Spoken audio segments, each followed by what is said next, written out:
agora, você acompanha pela Rádio Rio de Janeiro o programa Estudo das Obras de André Luiz. Vamos refletir sobre o livro Nosso Lar. Produção e apresentação, Tereza Cristina e Marco Antônio. Amigos ouvintes, mais uma vez aqui com a permissão de Jesus e a companhia dos bons espíritos, iniciando o comentário da obra Nosso Lar, ditada pelo espírito André Luiz, psicografia de Francisco Cândido Xavier. E hoje vamos iniciar com o capítulo 1, nas zonas inferiores, né? Eu estava até brincando com a Tereza aqui, esse aqui já é mais fácil de nós falar, porque na zona inferior é com a gente mesmo, né? A gente já está acostumado pelo nosso comportamento ainda. Então, depois da introdução do Emmanuel e de André Luiz, né? Muito bonita, vocês viram que quanto ensinamento tem, e tem muito mais, é claro. A gente está conversando aqui, só um adendo, se tivéssemos numa casa espírita, numa situação de cada um com um livro na mão, comentando, e nós iríamos aí noite adentro. Estaria lá, ali. Então, parava, tomar um café e voltava, né? Então, mas vamos lá. Então, vamos lá. Nas zonas inferiores. E aí, André Luiz falando, né, da situação dele após a desencarnação. Eu guardava a impressão de haver perdido a ideia de tempo. A noção de espaço esvaíra-se-me de há muito, né? Então, isso aí já denota uma perturbação do espírito, que ele está desequilibrado. O desequilíbrio é muito grande. Todo desequilíbrio nosso vai acusar um desequilíbrio moral antes, né? A nossa questão moral. E isso que vai causar um desequilíbrio nosso no futuro, após a desencarnação. Isso nós vamos ver dos ensinamentos. Então, ele estava achando que perdeu a ideia de tempo, ele não sabia que dia que era, se era dia, se era noite, a ideia de tempo se esvaiu. É como se você ficasse fechado no quarto e não soubesse que dia era hoje, uma semana. Você perdeu a noção de tempo, de data, né? E aí, no caso aqui, é o desequilíbrio nele, interno, né? Que está ocorrendo isso. Estava convicto de não mais pertencer ao número dos encarnados no mundo. Então ele já estava convicto que já tinha morrido, né? Que já tinha morrido. Mas, no entanto, os meus pulmões respiravam a longos haustos. Olha, já é um questionamento. Como é que eu já morri se o meu pulmão está funcionando, se eu estou respirando? Então a gente observa que ele já tinha os sentidos dele. Nós vamos ver aqui depois, mais detalhadamente. Ele conservava ainda os sentidos, que é o que a gente vai acontecer conosco. Por isso, aquela colocação que nós fizemos nos programas anteriores. A única diferença é que nós vamos ficar invisíveis. A situação em que nós vamos nos colocar é outra coisa. Cada um é cada um. Mas não vai ter diferença nenhuma. Nossos sentidos vão ser os mesmos. No nosso nível evolutivo é assim. Ainda é assim.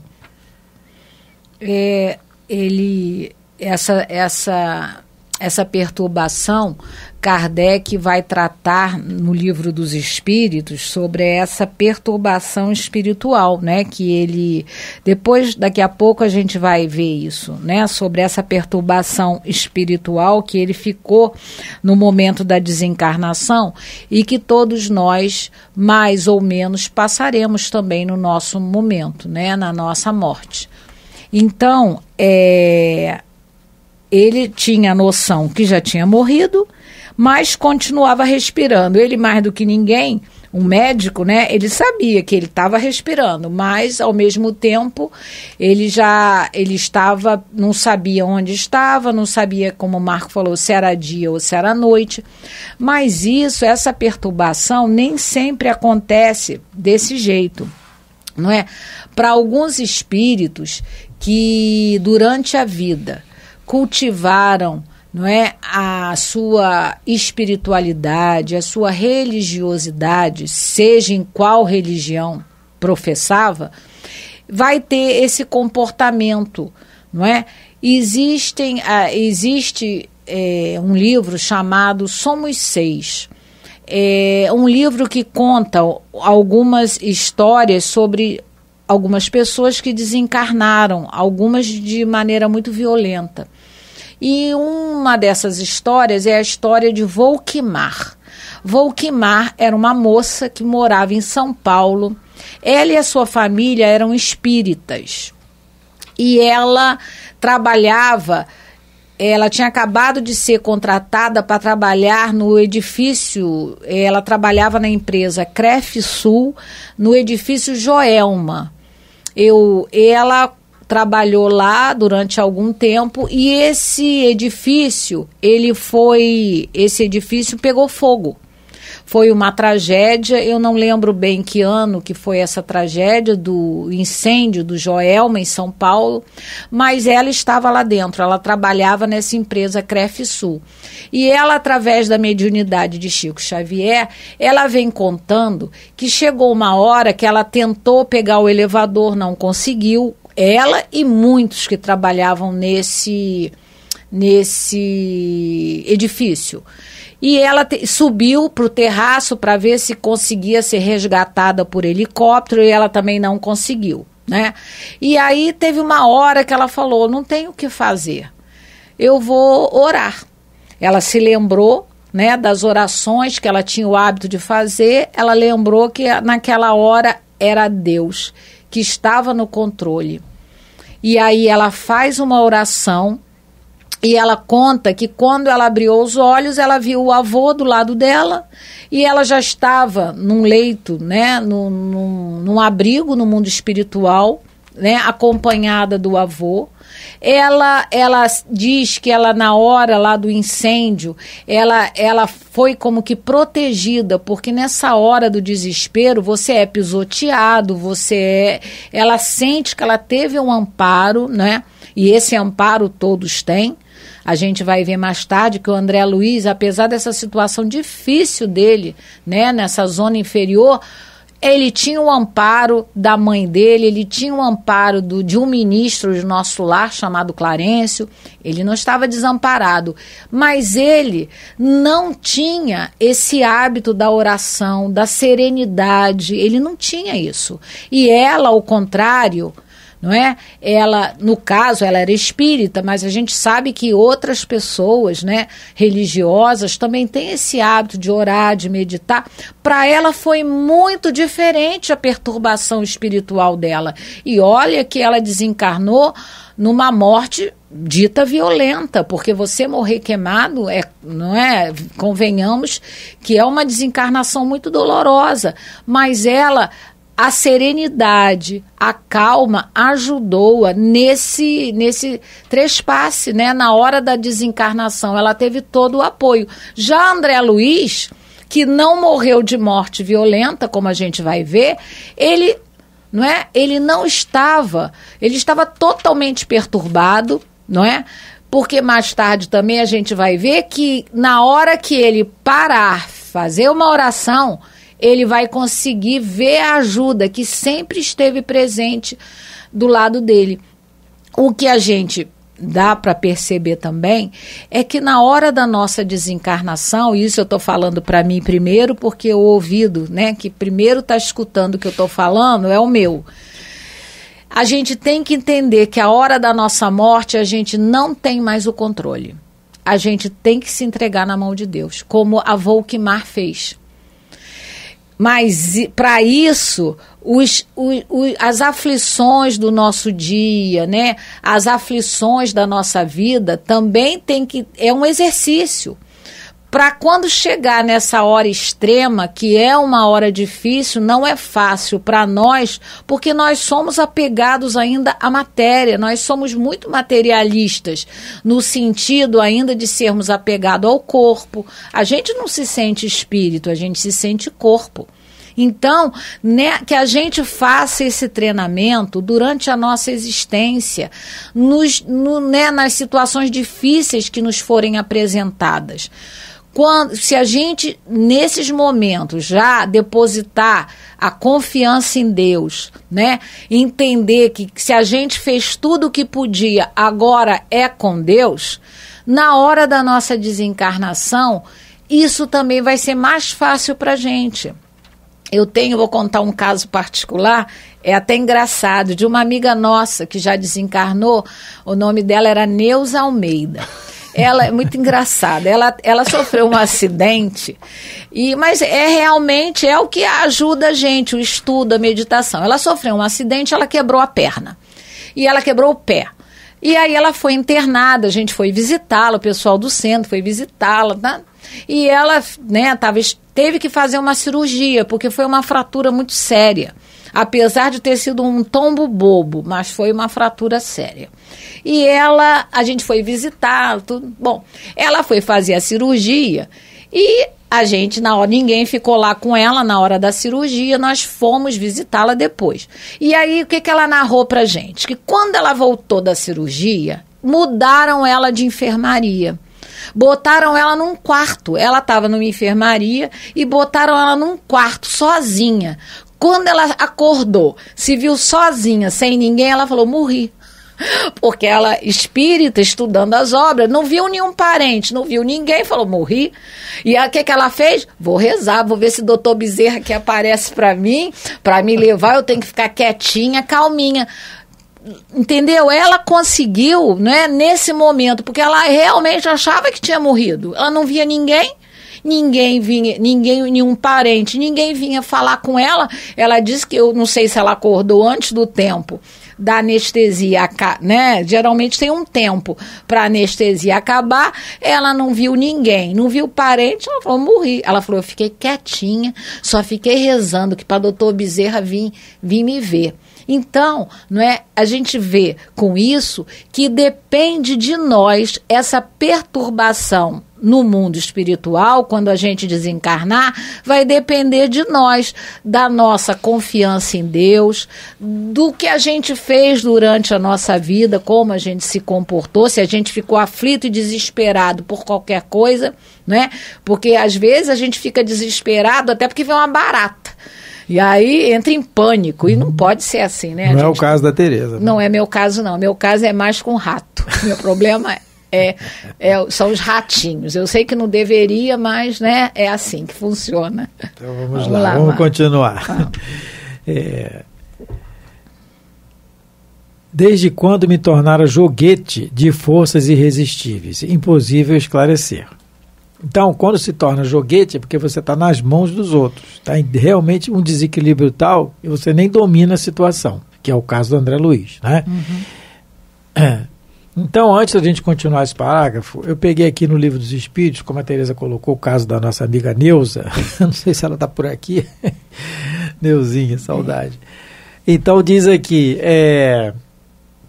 no capítulo, na parte 2ª do Livro dos Espíritos, capítulo 3, segunda parte, da volta à vida espiritual. Então tem um item que Kardec coloca, perturbação espiritual, né? Aí na pergunta 165 do Livro dos Espíritos, Kardec pergunta assim, o conhecimento do espiritismo exerce alguma influência sobre a duração mais ou menos longa da perturbação? Então, quer dizer, o fato de você ser espírita vai te ajudar, não vai? Vai influenciar, não vai? Eu sou espírita. Não. Vamos ver o que os espíritos respondem. Influência muito grande. Por isso que o espírito já antecipadamente compreendia a situação. Então, o início da resposta é esse, a primeira parte da resposta. Que a influência realmente é muito grande por causa do conhecimento que a gente tem. A gente brinca assim, conversando lá no centro, eu espírita a vantagem que eu já sei que eu vou estar no umbral. Então, a situação você já sabe, você sabe da desencarnação, você sabe que desencarnou, sabe o que tem que fazer, sabe que vai ter que terminar o desapego, já, né? É uma frase que tem, Senhor, se tu não vais comigo daqui, jamais te encontrarei nem o céu. Porque é o treinamento nosso interno, né?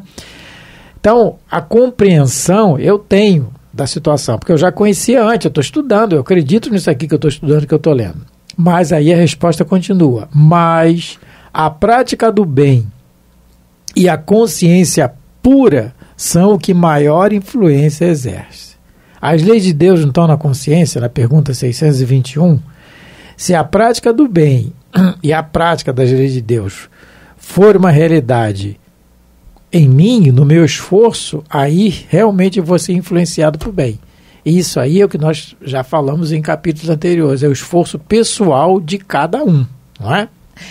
Kardec, como o Marco leu, fez essa pergunta aos espíritos, e os espíritos dizem que realmente o espírita, pelo conhecimento que ele tem, ele leva uma vantagem, não é? Mas a gente lembra do livro psicografado por Divaldo Pereira Franco, Nos Tormentos da Obsessão, onde o espírito de Eurípides Barçanufo, muito conduído da situação de alguns religiosos, não só espíritas não, outros religiosos, eu fui até reler porque eu achava que esse hospital era só para espíritas que chegam perturbados ao mundo espiritual, mas não, ele coloca lá que são para os religiosos de todas as denominações e também os espíritas, que chegam ao mundo espiritual muito desequilibrados, alguns chegam loucos no mundo espiritual, pelo mau comportamento que tiveram enquanto encarnados, não é? Então, não é pelo fato de ser espírita ou se dizer, né, de outra religião, eu tenho, né, eu sou dessa religião, eu sou daquela, eu sou espírita, não é isso que vai garantir a não perturbação, por assim dizer, após a desencarnação. O que vai ditar realmente se vamos ter ou não essa perturbação, primeiro, é o nosso comportamento na prática do bem, e não é o bem para nós, é o bem ao próximo, porque o bem para nós a gente já está craque. É o bem ao próximo, né? E também esse nosso hábito de meditar na morte, de orar, né? De tentar manter esse vínculo a nível, né, de pensamento com os bons espíritos. Isso sim vai nos ajudar a enfrentar essa nova etapa da vida, que é a existência no corpo espiritual, essa nova etapa com mais facilidade, não é? Mas isso vai depender dessas questões aqui, porque senão a gente, de acordo com essa resposta, muitos vão interpretar, não, eu sou espírita, eu já sei que a vida continua, que ninguém morre, então eu vou estar bem, né? Já está tranquilo. A resposta não é essa, a resposta tem que ser lida completa. Tem que ser lida toda, realmente meditada, né? E a gente vê que é só pegar, se também pegarmos o livro Céu e Inferno, a gente vai ver que pessoas que não tinham religião nenhuma, não se declaravam religiosos e estão categorizados como espíritos felizes, espíritos que chegaram ao mundo espiritual numa condição excelente, né? Porque souberam bem viver, viveram de uma maneira correta, de acordo com as leis civis da sociedade, mas também de acordo com a lei de Deus, apesar de não ter rótulo nenhum, né? Eu particularmente, eu acho que nós, os espíritas, nós somos espíritas porque somos os espíritos mais rebeldes encarnados na Terra. Mais necessitados. Intelectualmente falando, já somos bem adiantados, não é? Com certeza, porque nem todo mundo, às vezes, consegue entender a filosofia espírita. Mas nós somos muito rebeldes, a gente tem um conhecimento muito grande, isso quer dizer o quê? Experiências milenares junto a religiões, né, diversas, mas sempre no contato com Deus, seja o nome que ele tem, que religião tenha, mas a gente sempre teve esse contato com doutrinas religiosas, mas somos os mais rebeldes no sentido da prática, no sentido do orgulho muito grande, né? Achando que sempre a gente foi melhor que todo mundo. E agora estamos tendo essa chance, nessa encarnação, termos travado esse conhecimento com essa doutrina, que é um farol para a nossa vida, para a nossa existência. Olha, antes de continuarmos o relato André Luiz, eu vou ler um trecho do dizer de Kardec do Livro dos Espíritos, continuando a resposta 165, que nós falamos anteriormente. Só um trechinho. Por ocasião da morte, é Kardec falando, por ocasião da morte, tudo a princípio é confuso. De algum tempo precisa a alma para entrar no conhecimento de si mesma.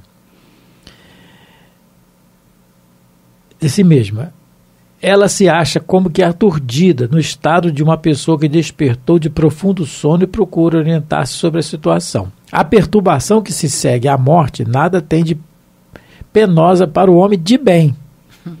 Para o homem de bem. Ele não falou para o homem espírita. Que não é o caso aqui do André Luiz, que não falou para o homem de espírito. Então, após essa leitura do dizer de Kardec, vamos ver aqui o relato de André Luiz.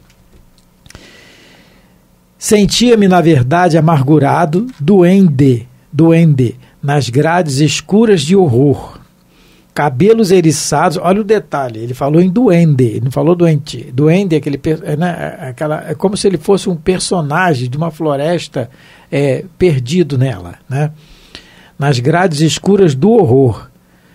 Cabelos eriçados. A psicografia do Chico é tão maravilhosa que a gente lendo o livro, parece que a gente está vendo a cena, né? Cabelos eriçados, coração aos saltos, medo terrível, senhoreando-me. Muita vez gritei como louco, implorei piedade e clamei contra o doloroso desânimo que me subjugava o espírito. Então ele está totalmente perdido. E vamos atentar ao detalhe. Cabelos eriçados e coração aos saltos. Então, como já tínhamos falado antes, né?